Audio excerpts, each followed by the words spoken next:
O Lar Adventista, capítulo 18. Deveres e privilégios dos cônjuges. Jesus não impõe o celibato. Os que consideram a relação matrimonial como uma das sagradas ordenanças de Deus, guardada pelo seu santo preceito, serão controlados pelos ditames da razão. Jesus não impõe o celibato a qualquer classe de homens. Ele veio não para destruir a sagrada relação matrimonial, mas para exaltá-la e restaurá-la em sua santidade original. Ele olha com prazer para a relação de família, onde o amor sagrado é altruísta, é a força dominante. O casamento é legítimo e santo. Não é nenhum pecado em si o comer e beber, ou casar-se e dar-se em casamento. Era correto casar no tempo de Noé, e é correto fazê-lo agora, desde que isto que é correto seja tratado convenientemente e não levado a pecaminoso excesso. Mas nos dias de Noé os homens casavam sem consultar a Deus ou buscar sua guia e conselho. O fato de que todas as relações da vida são de natureza transitória devia exercer uma influência modificadora sobre tudo que fazemos e dizemos. Nos dias de Noé, foi o amor desordenado, excessivo daquilo que era em si mesmo legítimo, quando usado com propriedade, que tornou o casamento pecaminoso aos olhos de Deus. Há muitos que estão perdendo a alma nesta época do mundo por se deixarem absorver por pensamentos de casamento e na relação matrimonial em si. A relação matrimonial é santa, mas neste século degenerado encobre violências de toda espécie. Dela se tem abusado e ela tem se tornado um crime que agora constitui um dos sinais dos últimos dias, tal como nos dias anteriores ao dilúvio. O casamento tratado como foi, tornara-se então um crime. Quando a natureza sagrada do casamento e seus altos propósitos são compreendidos, será mesmo agora aprovado pelo céu, e o resultado será felicidade para ambas as partes, e Deus será glorificado. Os privilégios da associação matrimonial. Os que professam ser cristãos devem ponderar então devidamente o resultado de cada privilégio das relações conjugais, fundamentando cada ação em santificado princípio. Em inúmeros casos, os pais têm abusado de seus privilégios matrimoniais e pela condescendência têm fortalecido suas paixões sensuais. Evitar excessos. É o levar ao excesso que é ilícito, o que o torna grave pecado. Muitos pais não obtêm o conhecimento que deviam em sua vida conjugal. Não se guardam para que Satanás não se aproveite deles, controlando-lhes a mente e a vida. Não veem que Deus requer que eles controlem sua vida conjugal, evitando qualquer excesso. Bem poucos, porém, sentem ser um dever religioso reger as próprias paixões. Uniram-se em matrimônio ao objeto de sua escolha, e daí raciocinam que o casamento santifica a condescendência com as paixões inferiores.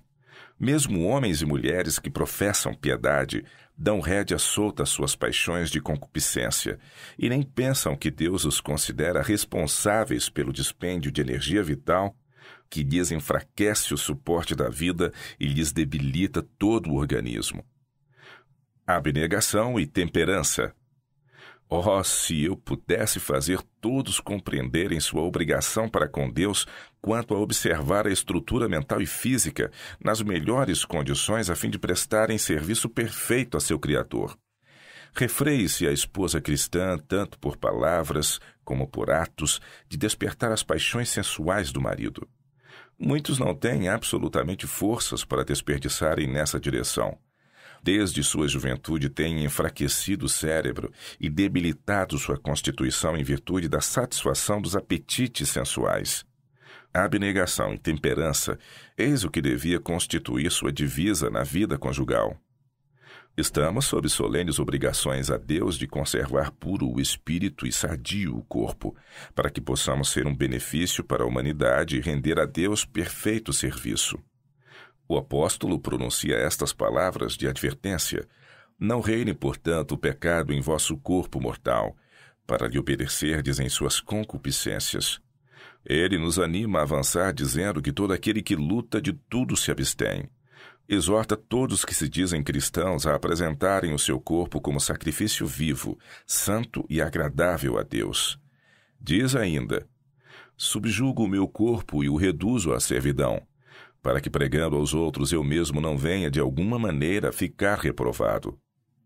Não é um amor puro o que leva um homem a tornar sua esposa instrumento para servir à sua sensualidade. É a paixão sensual que clama por satisfação. Quão poucos os homens que manifestam seu amor na maneira indicada pelo apóstolo, como também Cristo amou sua igreja e a si mesmo se entregou por ela, para não poluí-la, mas a santificar, purificando-a, para a apresentar santa e irrepreensível. Tal é, nas relações conjugais, o amor que Deus reconhece como santo. O amor é um princípio puro e santo, a paixão sensual, porém, não admitirá restrição, e não será ditada pela razão ou por ela controlada. É cega às consequências, não raciocina de causa para efeito. Porque busca Satanás debilitar o autocontrole. Satanás procura rebaixar a norma de pureza e enfraquecer o autocontrole dos que se casam, porque sabe que enquanto as paixões subalternas estão em ascendência, as faculdades morais se tornam seguramente mais fracas e ele não precisa preocupar-se com o seu crescimento espiritual. Ele sabe também que de nenhuma outra maneira pode estampar melhor a sua própria imagem odiosa na descendência deles e que assim pode moldar mais facilmente o caráter dos filhos do que o caráter dos pais. Resultados do excesso. Homens e mulheres, um dia aprendereis o que seja a concupiscência e os resultados de satisfazê-la. Pode-se encontrar no casamento paixão de tão baixa qualidade como fora dele. Qual o resultado de dar livre curso às paixões inferiores? O leito conjugal, onde anjos de Deus devem estar presentes, é profanado por práticas perversas. E porque domina deprimente animalismo, os corpos são corrompidos. Práticas abomináveis levam a enfermidades abomináveis. O que Deus deu como uma bênção tem se feito uma maldição. O excesso sexual destruirá com efeito o amor para com os cultos devocionais, tirará do cérebro a substância necessária para nutrir o organismo, vindo positivamente a debilitar a vitalidade. Mulher alguma deve ajudar o marido nesta obra de autodestruição. Ela não fará caso esteja esclarecida e tenha por ele verdadeiro amor. Quanto mais condescendência houver com as paixões sensuais, tanto mais fortes se tornarão elas, e mais violentos serão seus reclamos quanto à satisfação. Que os homens e mulheres tementes a Deus despertem para o seu dever. Muitos professos cristãos sofrem de paralisia de nervos e cérebro devido à sua intemperança neste sentido. Os maridos devem mostrar consideração. Os maridos devem ser cuidadosos, atenciosos, constantes, fiéis e compassivos. Devem manifestar amor e simpatia. Se cumprirem as palavras de Cristo, seu amor não será de baixa natureza, terreno, de caráter sensual que leve à destruição do próprio corpo e debilidade e enfermidade à esposa.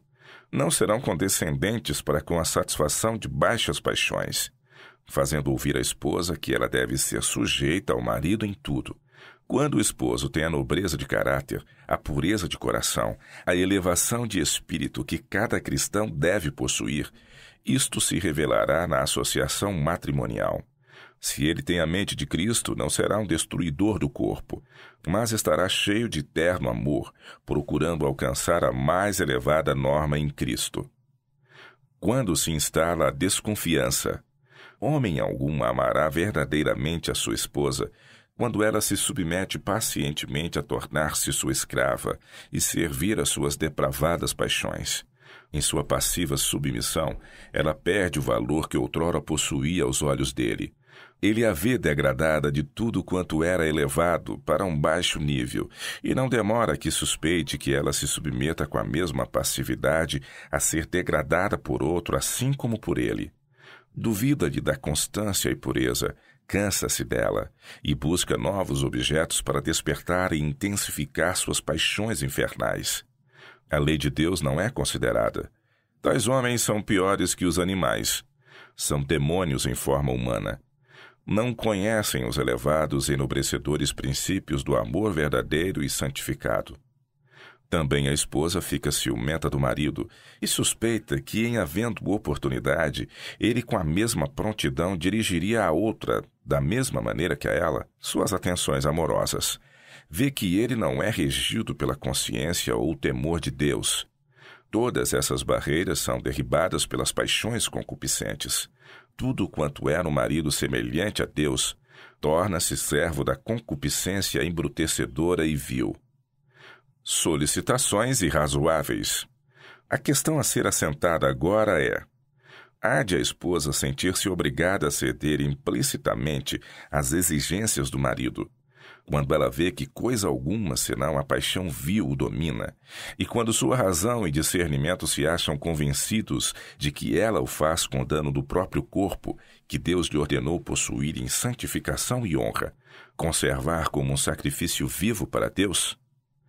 Não é amor puro e santo que leva a esposa a satisfazer as propensões sensuais do esposo com prejuízo da saúde e da vida. Caso ela tenha verdadeiro amor e sabedoria, procurará desviar-lhe a mente da satisfação das paixões impuras para assuntos elevados e espirituais, falando sobre assuntos espirituais interessantes. Talvez seja necessário insistir humilde e afetuosamente, mesmo com o risco de o desagradar, em que ela não pode desonrar seu corpo, cedendo a excessos sexuais. Deve bondosa e ternamente lembrar-lhe que Deus tem direitos mais altos, acima de todos os outros direitos, sobre todo o seu ser, e que ela não pode desrespeitar esses direitos, pois será por isto responsável no grande dia de Deus. Caso ela eleve suas afeições e em santificação e honra conserve sua pura dignidade de mulher, poderá, por sua sensata influência, fazer muito para santificar o marido, cumprindo assim sua alta missão. Por esta maneira de agir, ela pode salvar tanto o marido como a si mesma, realizando uma dupla obra. Nesta questão tão delicada e tão difícil de manejar, são necessárias muita sabedoria e paciência, bem como ânimo e fortaleza morais. Graça e resistência podem ser obtidas na oração. O amor sincero deve ser o princípio dominante do coração. Amor a Deus e ao esposo pode unicamente ser a justa norma de procedimento. Quando a mulher sujeita o corpo e o espírito ao domínio do marido, sendo passiva diante da vontade dele em tudo, sacrificando sua consciência, dignidade e mesmo personalidade, perde a oportunidade de exercer aquela poderosa influência que deveria possuir para o bem, a fim de elevar o marido. Ela podia abrandar-lhe a natureza áspera, e sua santificadora influência poderia ser usada de modo a purificar e polir, levando-o a esforçar-se zelosamente por governar as próprias paixões e ser mais espiritual, para que sejam juntamente participantes da divina natureza, havendo escapado da corrupção que pela concupiscência há no mundo. Grande pode ser o poder da influência no conduzir a mente a assuntos elevados e nobres, acima das baixas condescendências sensuais, naturalmente buscadas pelo coração não renovado pela graça. Caso a esposa ache que, a fim de agradar ao marido, deve descer à norma por ele mantida, quando a paixão sensual é a principal base de seu amor e lhe rege as ações, ela desagrada a Deus, pois deixa de exercer uma santificadora influência sobre o marido. Se ela acha dever submeter-se às suas paixões sensuais sem uma palavra de admoestação, não compreende seu dever para com ele e para com seu Deus. Nosso corpo foi comprado. As mais baixas paixões têm sua sede no corpo e por seu intermédio operam. A palavra carne ou carnal ou ainda concupiscência da carne envolvem a natureza inferior, corrupta. A carne por si mesma não pode agir contrariamente à vontade de Deus. É-nos ordenado crucificar a carne com suas afeições e concupiscências. Como faremos? Devemos infligir sofrimento ao corpo? Não, mas dar morte à tentação do pecado. Os pensamentos corruptos devem ser expulsos. Todo pensamento deve ser levado cativo a Jesus Cristo. Toda propensão animal deve ser sujeita às faculdades mais altas da alma. O amor de Deus deve reinar supremo. Cristo deve ocupar um trono não dividido. Nosso corpo deve ser considerado como havendo sido comprado. Os membros do corpo devem tornar-se instrumentos de justiça.